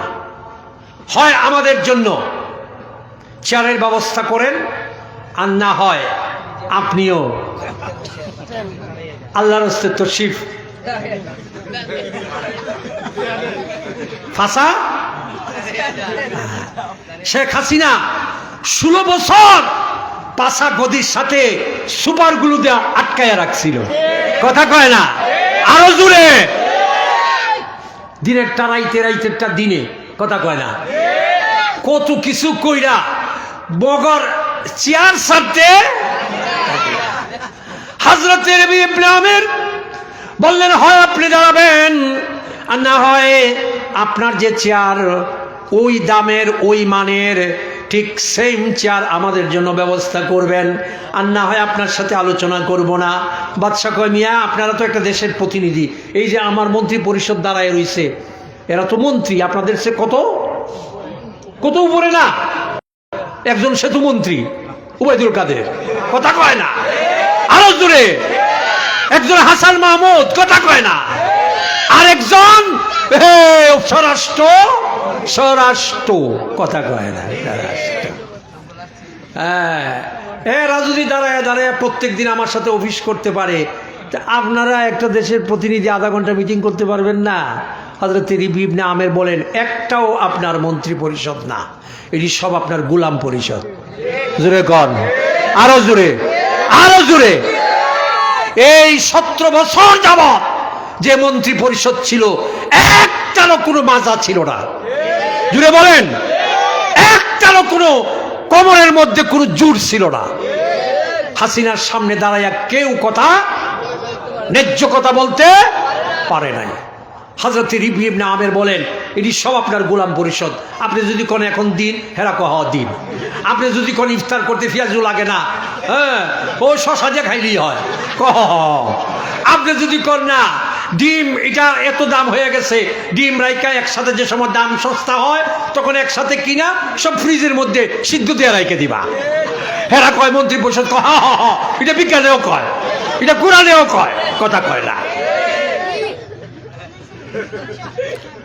কিসের মন্ত্রী পরিষদ? এই কথা বলার পরে ইরানের বাদশা কয়, এরা তো আলোচনা করতে আসে নাই রে, এরা তো আইসা আমারে সাইজ করতে। কথা কয় না? ছাত্ররা 6 তারিখ দিল কর্মসূচি, 5 তারিখ লই আইছে। হাসিনা কয়, 5 তারিখ তো কর্মসূচি করতো না রে, আমারে সাইজ করবে। কি কয়? জুড়ে কন, আরো জুড়ে। হযরত রবি ইবনে আমের এই কথা বলার পরে এবার বাদশা বলছে যে সিকিউরিটিকে বলছে এদের সাথে আলোচনা হবে না, বেজ্জত করে বাইর কর। মাথার মধ্যে টুকরি মধ্যে মাটি বইরা টুকরি দিয়ে দিছে মাথায়, গেট আউট কর। হযরত রবি ইবনে আমেরের মাথায় টুকরি দিয়েছে, মাটির টুকরি। রবি ইবনে আমেরকে বের করে দিচ্ছে। দরজার সামনে দাঁড়িয়ে, গেটে দাঁড়িয়ে হযরত রবি ইবনে আমের মাটির টুকরি মাথায় নিয়ে বাদশার চোখের দিকে চোখ রেখে আঙ্গুল তুলে বললেন, বাদশা বড় টেনশনে আসলাম যে ইরানের মাটি কেমনে জয় করি। আল্লাহ কি মেহেরবানি, বাদশা নিজেই আমরা মাটি সমঝাইয়ে দিছে। ইরান আমরা সামনে, আমরা রাতেও সমঝাইয়ে দাঁড়াইছি। আলহামদুলিল্লাহ। কূটনীতি কারে কয়? ডিপ্লোমেসি কাকে বলে? বলেন আল্লাহু আকবার। ও মুসলমান যুবক, তুমি যেগুলো পড়াশোনা করো না, দেখো না, ভালো করে শুনে রাখো। হযরত রবি ইবনে আমের এই কথা বলে টুকরি মাথায় নিয়ে চলে আসলেন। ইরানের বাদশা প্রথমে খেয়াল করে নাই, আধা ঘন্টা পরে হুশ আসছে। সিকিউরিটির জিগায়, এই যাওয়ার সময় জানি কি কয়ে গেছে রে? সিকিউরিটি কয়, আপনি বলে ইরান সমঝাইয়ে দিচ্ছেন হেলারে, হেলার হাত তুললে দিচ্ছেন মাটি। কই কত কইছে? কহ তাড়াতাড়ি ফেরত লই আয়, মাটি ফেরত লই আয়, মাটি। ও বন্ধুরে, আধা ঘন্টার ভিতরে রবি ইবনে আমের তার কাফেলা নিয়ে নিরাপদ জায়গায় চলে গেছেন, রেঞ্জের বাইরে চলে গেছেন। যাওয়ার পরে এই ঘটনার মাত্র 1 মাসের মাথায়, কত?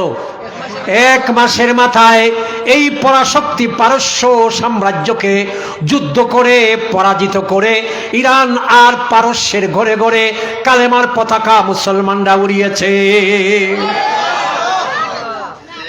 এই শক্তি ছিল ইমানের শক্তি, আমলের শক্তি, তাকওয়ার শক্তি, চরিত্রের শক্তি। এই শক্তি অর্জন করতে হলে যুবকদেরকে মসজিদমুখী করতে হবে। মসজিদে তাকওয়া উৎপাদন হয়, বিশ্রার মধ্যে পেঁয়াজ হয়, রসুন হয়, আলু হয়, মূলা হয়, কাঁচামরিচ হয়। তাকওয়া কোথায় হয়? তাকওয়া হয় মসজিদে। কোথায়? মসজিদ হলো বাইতুত তাকওয়া, তাকওয়া উৎপাদনের জায়গা। সেই জায়গাটাকে সুন্দর করার জন্য, মেরামত করার জন্য ওই ছোট ছোট বাচ্চারা, যুবকেরা মাহফিলের আয়োজন করেছে। আলহামদুলিল্লাহ, আমি শুনেছি আপনারা মাহফিলে অনেক টাকা পয়সা দিয়েছেন। আমাদের অত্যন্ত মায়ার আদরের সকলের অত্যন্ত প্রিয় মানুষ, আস্থার মানুষ লুদি সাহেব, উনি আসছিলেন, উনিও খেয়াল করবেন। আপনাদেরকে আমি খেয়াল করার কথা বলবো। আর আগামীতে এরকম মাহফিল আপনাদের এলাকায় হোক। আপনারা কে কে চান না, কে কে চান না একটু হাত তুলে, কে কে চান হাত তুলে। নারায়ে তাকবীর, নারায়ে তাকবীর। আচ্ছা, আমাদের এই চাওয়াটা, এই যে চাইলাম আমরা 2 হাত তুলে, এই চাওয়াটা কি এতক্ষণ যে ওয়াজ করলাম, ইমানি শক্তি, আমলি শক্তি, তাকওয়ার শক্তি, এই 3 শক্তির পক্ষে না বিপক্ষে? জোরে বলেন, আরো জোরে। ইমানি শক্তি, আমলি শক্তি, চরিত্রের শক্তি, এই 3 শক্তির পক্ষে না? তা আগামীতে ওয়াজ মাহফিলের জন্য আপনাদের স্টেজ প্যান্ডেল বাবদ 30,000 টাকা লাগবে, মাইক বাবদ 12,000, পোস্টাল লিফলেট বাবদ 8,000। এক একজনে এক একটা প্যাকেজ নিয়ে যান, অথবা 2 বন্ধু, 4 বন্ধু, 5 বন্ধু মিলে একটা প্যাকেজ নেন। আগামী বছরের স্টেজ যে করবে, হাসরের দিন যে স্টেজ হবে আল্লাহ, সেই স্টেজের পাশে আল্লাহ যেন তাকে, অথবা সেই বন্ধু বান্ধব পুরা গ্রুপকে আল্লাহ যেন জায়গা করে দেন। আখেরি মোনাজাত, আমি মুসাফির মানুষ, আমি আপনাদের জন্য দোয়া করব। কে আছেন দেখি বলবেন। প্যান্ডেল বাবদ 30,000, হয় এককভাবে বলেন, আর না হয় 2-3 বন্ধু মিলে, 4 জন মিলে বলে ফেলেন, দেখি কে দিবেন। দোয়া করব, 3টা দোয়া করব। আল্লাহ, যারা দিবে তাদেরকে ডান হাতে আমলনামা দিও, বলেন আমি। যারা দিবে আল্লাহ তাদেরকে 2 হাতে বরকত দিও, বলেন আমি। আল্লাহ যারা দিবে তাদের সকল মুর্দা নারী পুরুষ এই মুহূর্তে মাফ করে দিও, বলেন আমি। এই মাহফিলের দোয়া হবে। আপনার বাড়িতে এত লোক নিয়ে দোয়া করাইতে পারবেন না, পারবেন? আমারও তো পাইবেনই না, পাইবেন তো। তো এখানে আপনি এই 30,000 4 জনে মিলে 5 জনে মিলে 6 জনে মিলে যদি দেন তাহলে কত বড় একটা দোয়া হচ্ছে। আমি দোয়া করতেছি, মুসাফির আপনারা আমিন আমিন বলতেছেন, নামাজি লোক, আলেম, মসজিদের ইমাম, হাফেজ, তাহাজ্জুদ গুজার, তাবলিগ, মুবাল্লিগ, জাকিরিন, শাকিরিন সবাই মিলে আপনার এই দানের পক্ষে আমিন আমিন বলবে। দোয়া অবশ্যই অবশ্যই কবুল হবে। দেখি কে আছেন বলেন স্টেজের জন্য 30,000 টাকা। হয়তো একটু পরামর্শ করে নেন অথবা একজনে লাভ দিয়ে বলে ফেলেন। আপনাদের এলাকায় তো আলহামদুলিল্লাহ এরকম সৎসাহস আছে, একজনে বলেন প্যান্ডালের জন্য। আরও সে যখন প্যান্ডাল হবে সেই প্যান্ডালের নিচে ওই যুবক সাপ বুন্নাসাফি ইবাদাতিল্লাহ। আল্লাহর নবী বলেছেন 7 ধরনের মানুষ আল্লাহর আরশের ছায়ার নিচে ডিলাক্স শ্রেণীতে এরা আসন গ্রহণ করবে। ডিলাক্স শ্রেণীতে আসন গ্রহণ করবে। এর মধ্যে ওই যুবক যে যুবক তার যৌবনের শক্তি সামর্থ্যকে আল্লাহর পথে ব্যয় করেছে, ইবাদত বন্দিগিতে ব্যয় করেছে। দেখি কে যাচ্ছেন যুবক? 2 জন 3 জন 4 জন 6 জন মিলে বলেন না, অথবা 1 জন 2 জনে বলেন। 30। এরপরে আইটেম হলো মাইক তো একজনই বলতে পারেন, মাত্র 12,000। Postal leaflet 8,000। আচ্ছা 8,000 থেকে বলেন। লিফলেট, এই যে প্রচার, দ্বীনের দাওয়াত, দ্বীনের দাওয়াত, মান দাআ ইলাল্লাহ ওয়া আমিলা সালিহা, এটা কিন্তু এটারই অংশ। এই কাগজের মাধ্যমে, পোস্টাল লিফলেটের মাধ্যমে দ্বীনের দাওয়াত। কিসের দাওয়াত? জোরে বলুন ভাই। যাত্রা গানের দাওয়াত না, কনসার্টের দাওয়াত না, দ্বীনের দাওয়াত। সেই পোস্টার বাবদ 8,000 টাকা লাগবে। দেখি একজন যুবক বা মুরব্বী বা কেউ জনাঢ্য ব্যক্তি, মহৎ ব্যক্তি কে আছেন? কি নাম? বুরহানুদ্দিন সাহেব। লিফলেটের জন্য পোস্টাল লিফলেটের জন্য 8,000 টাকা। নারে তাকবীর। মন থেকে আমিন বলবেন, মন থেকে, বাজার দর না। আল্লাহ বুরহানুদ্দিনকে ডান হাতে আমলনামা, দুনিয়াতে 2 হাতে বরকত। বুরহানুদ্দিনের কবরে যারা আছে এই মুহূর্তে আল্লাহ মাগফিরাত, মন খুলে কবরের নিয়তে জুড়ে বড় আওয়াজে বলেন আল্লাহুম্মা, বলেন আল্লাহুম্মা। আল্লাহর দিকে মন দিয়ে বলেন আল্লাহুম্মা আমিন।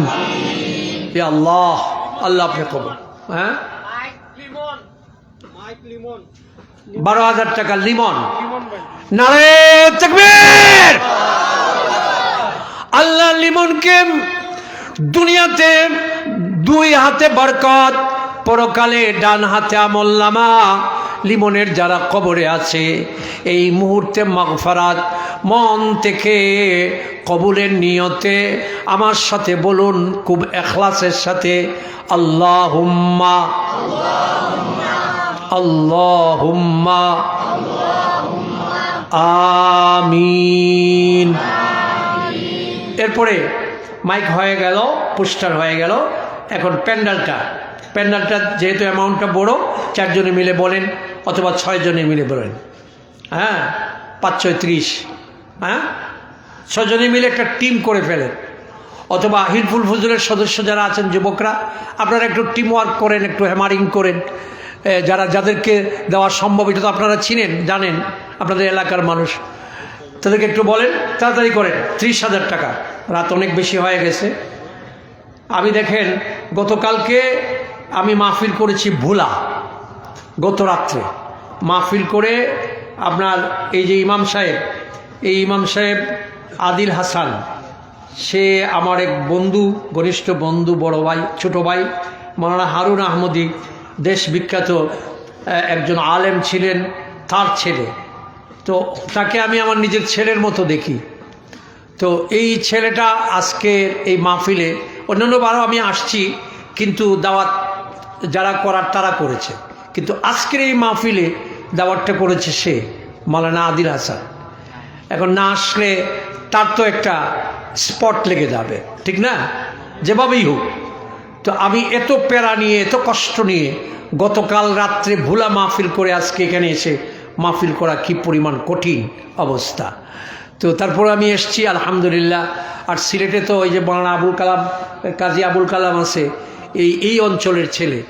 এ তো সে 12 বছর আগ থেকে আমার সাথে সম্পর্ক, এবং এই এলাকার অনেক যুবকদের ইসলামী প্রেরণার সে কিন্তু একটা বড় মানে সহযোগিতা করছে ইসলামী প্রেরণার জন্য।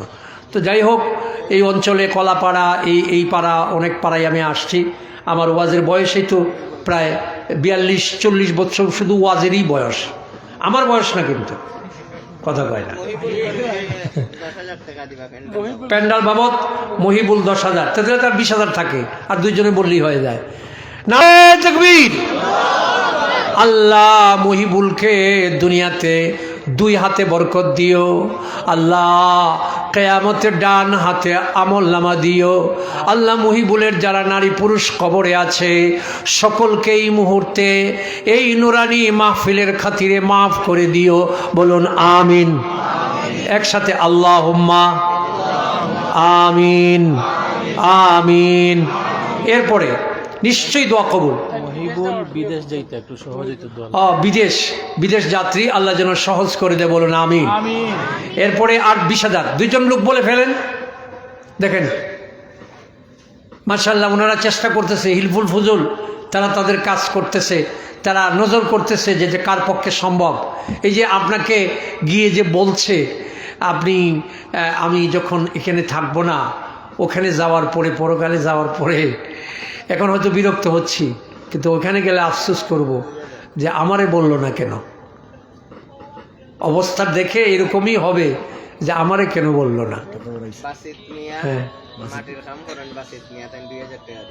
বাসিত, আব্দুল বাসিত, সে মাটির কাজ করে, তারপরও 2,000 টাকা দিবে।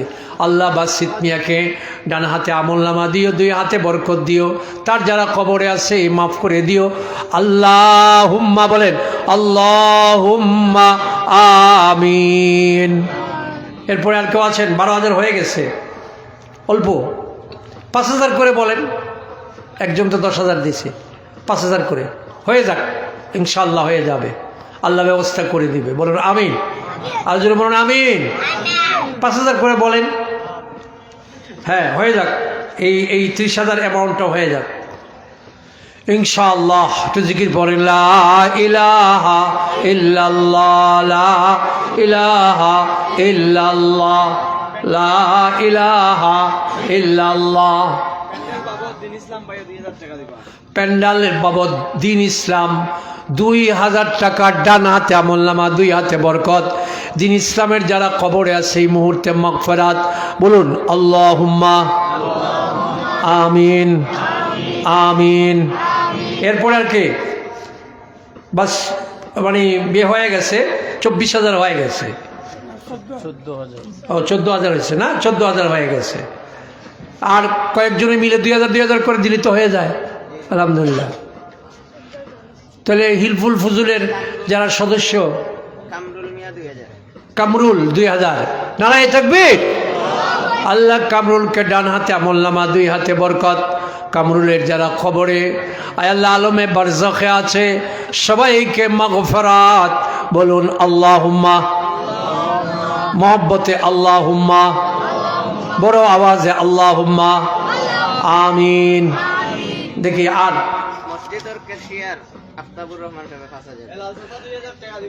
মসজিদের কেশিয়ার আফতাবউদ্দিন, উনি 5,000। আর এখানে কে?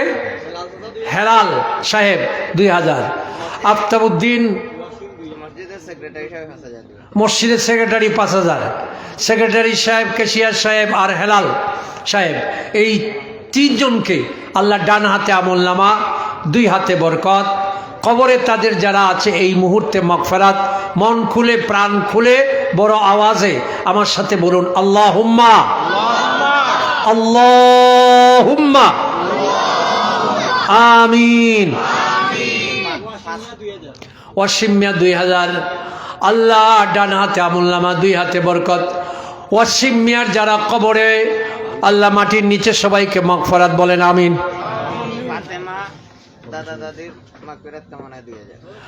ফাতেমা এক মহিলা, দাদাজির রুহের মাগফিরাত কামনায় আরো 2,000। আল্লাহ তুমি কবুল করো, ডান হাতে আমলনামা, দুই হাতে বরকত, কবরে যারা আছে মাগফিরাত, বলুন আল্লাহুম্মা আমিন। আর কে? জামিল এবং তার যারা আছে সাথীরা সকলে মিলে 2000 টাকা। আল্লাহ কবুল করো এদেরকে, ডান হাতে আমলনামা, দুই হাতে বরকত, কবরবাসীদেরকে মাগফিরাত, আমিন। চলে আসেন, হয়ে গেছে, অনেক বেশি হয়ে গেছে, 30-এর উপরে গেছে। আলহামদুলিল্লাহ বলেন, আলহামদুলিল্লাহ, আলহামদুলিল্লাহ। আল্লাহ সবাইকে কবুল করুন। বসুন। নূর মিয়া 1000 টাকা, কামরান 5000, মাশাআল্লাহ, নারায়ে তাকবীর। আল্লাহ এদের সকলকে ডান হাতে আমলনামা, দুই হাতে বরকত, কবরে যারা আছে সবাইকে মাগফিরাত, জোরে জোরে বলুন আল্লাহুম্মা আমিন। বসুন, দোয়া হবে, রাত অনেক হয়ে গেছে, আমি খুব ক্লান্ত।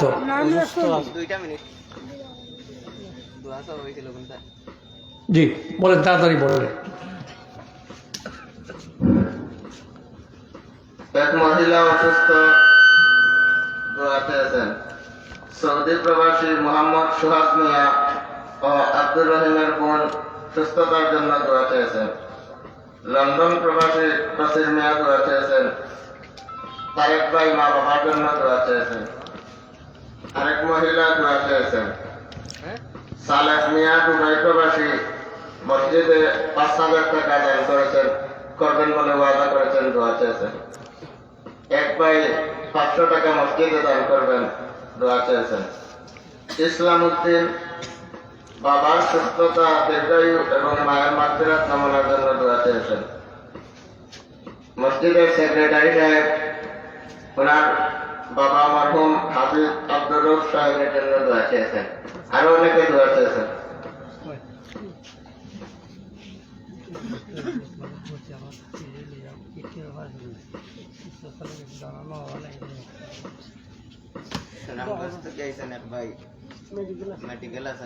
আল্লাহ আল্লাহ আল্লাহ আল্লাহ।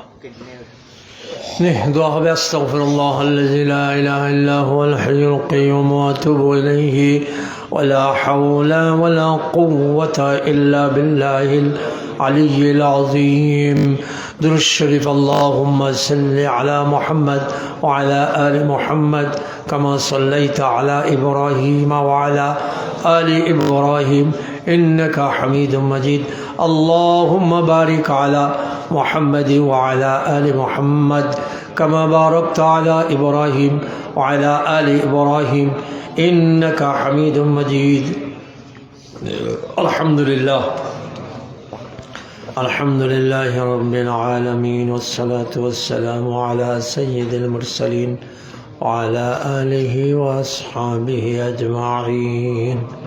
سبحان الله وبحمده سبحان الله العظيم. মজুমদার পাড়া, গাছিটোলা, সিলেট হিলফুল ফুজুল কর্তৃক আয়োজিত আজকের এই তাফসীরুল কোরআন মাহফিলের বিদায় লগ্নে আয় আল্লাহ আখিরি মোনাজাতে আপনার কাছে হাত তুলেছি। তার আগে নসিহত হয়েছে, দান খয়রাত হয়েছে।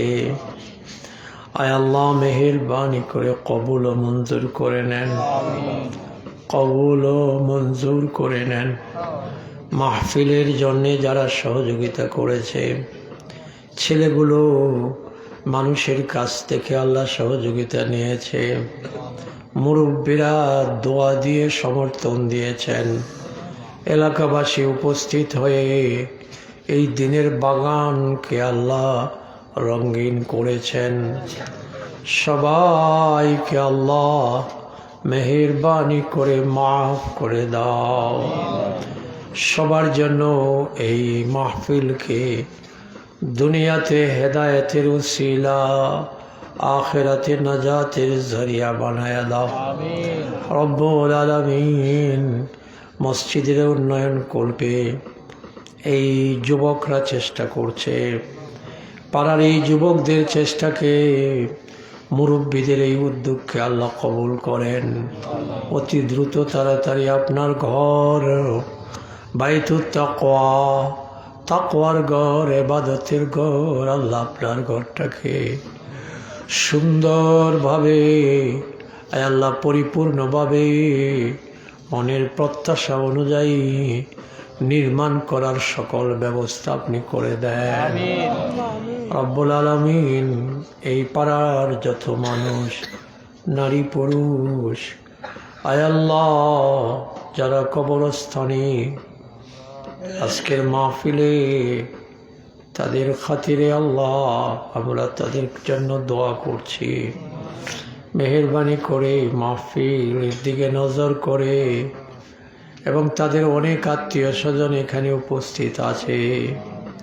আল্লাহ আপনি সমস্ত মুর্দেগানকে মাফ করে দেন, মেহেরবানি করে মাফ করে দেন। বিশেষ করে আব্বা আম্মা, লাব্বার আম্মা, আব্বা আর আম্মা তাদের দুনিয়াতে নাই, আমিও হাত তুলেছি। আমার আব্বা আম্মা সহ যাদের মা নাই বাপ নাই তাদের মাফ করে দে, মাফ করে দে, মাফ করে দে। কবরকে বেহেশতের বাগান বানায়া দে রব্বুল আলামিন। এই মহল্লায় নামাজি মুত্তাকি বানায়া দে আল্লাহ। ইমাম সহ মসজিদের মুয়াজ্জিন কমিটি সহ সকলেরই দ্বীনি খিদমাতকে আপনি কবুল করে আল্লাহ। যারা বেমার, বিশেষ করে যার বাসায় মেহমানদারি কবুল করেছি আয় আল্লাহ, সেই বান্দা আল্লাহ আপনার এই আল্লাহ দারুল শিফা থেকে শিফায়ে আজিলা নসিব করে দাও। সিহত ও আফিয়তের সাথে নেক হায়াত দারাজ করে দাও। এই গোলাম এই ময়দানে আয় আল্লাহ যাদেরকে নিয়ে চলেছি অনেকেই নাই, চলে গেছে আল্লাহ। নিজের বড় একা মনে হয় আল্লাহ। সাথী সঙ্গী, ওয়াইজিন, দায়ী, বন্ধু বান্ধব, দুস্থ আহবাব যারা চলে গেছে আল্লাহ তাদের মাফ করে দাও, জান্নাতুল ফিরদাউস নসিব করে দাও আল্লাহ। তাদের খিদমতগুলো আল্লাহ কবুল ও মঞ্জুর করে নাও, তাদের দ্বীনি খিদমতগুলো কবুল ও মঞ্জুর করে নাও। তাদের আওলাদ ফরজন্দ খানদানকে দ্বীনের উপরে, আমলের উপরে, তাকওয়ার উপরে আল্লাহ কবুল করে নাও রব্বুল আলামিন। আল্লাহ ইয়া আল্লাহ, আমাদের বাংলাদেশটাকে আল্লাহ আপনি রক্ষা করেন।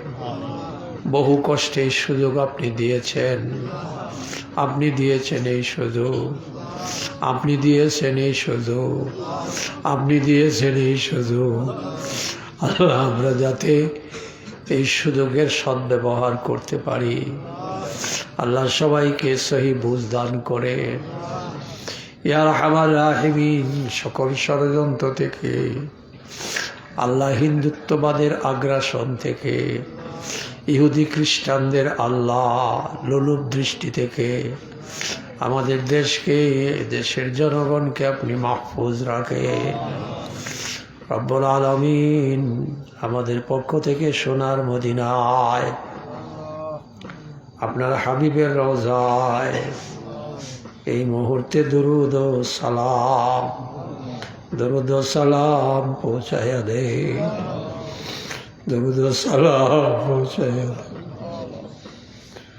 নবীজির নিকটে থাকার জন্য তাকওয়া নসিব করে দে, তাকওয়া নসিব করে। নবীজির নিকটে যাওয়ার জন্য তাকওয়ার দৌলত দান করে, তাকওয়ার দৌলত দান করে। আল্লাহ আমাদের সন্তানগুলোকে দ্বীনের উপরে, তাকওয়ার উপরে উঠায়া দেয়। যুবকদেরকে গুনাহ থেকে হেফাজত করে সন্তানগুলোকে গুনাহ থেকে হেফাজত করে, সন্তানগুলোকে গুনাহ থেকে হেফাজত করে। ইয়া আল্লাহ, আমি যে মাদ্রাসার জিম্মাদারিতে আছে, মাদ্রাসার বাৎসরিক সালানা জলসা আগামী 21শে ডিসেম্বর আল্লাহ কবুল করেন, মঞ্জুর করেন, ভরপুর কামিয়াব করেন। সমস্ত সামান আর হাজার, সমস্ত সামান আর হাজার আপনি ব্যবস্থা করে দেন, আপনি ব্যবস্থা করে দেন। এর জন্য যেভাবে চেষ্টা করা দরকার সেভাবে চেষ্টা করার তৌফিক দান করে। ইয়া আল্লাহ, আজকের এই মাহফিলকে কবুল করে, মঞ্জুর করেন। আপনার হাবিবের ওসিলায় আমাদের দোয়া কবুল করে। জাযাল্লাহু আন্না মুহাম্মাদান মা হুয়া আহলুহু সাহহিলা ইলাহি কুল্লা সাআবিন বিহুরমাতি সাইয়্যিদিল আবরার। ربنا تقبل منا إنك أنت السميع العليم، إنك أنت السميع العليم، إنك أنت السميع العليم، إنك أنت السميع. وتب علينا وتب علينا وتب علينا يا مولانا إنك أنت التواب الرحيم. صلى الله تعالى على خير خلق محمد وعلى آله وأصحابه أجمعين آمين برحمتك يا أرحم الراحمين.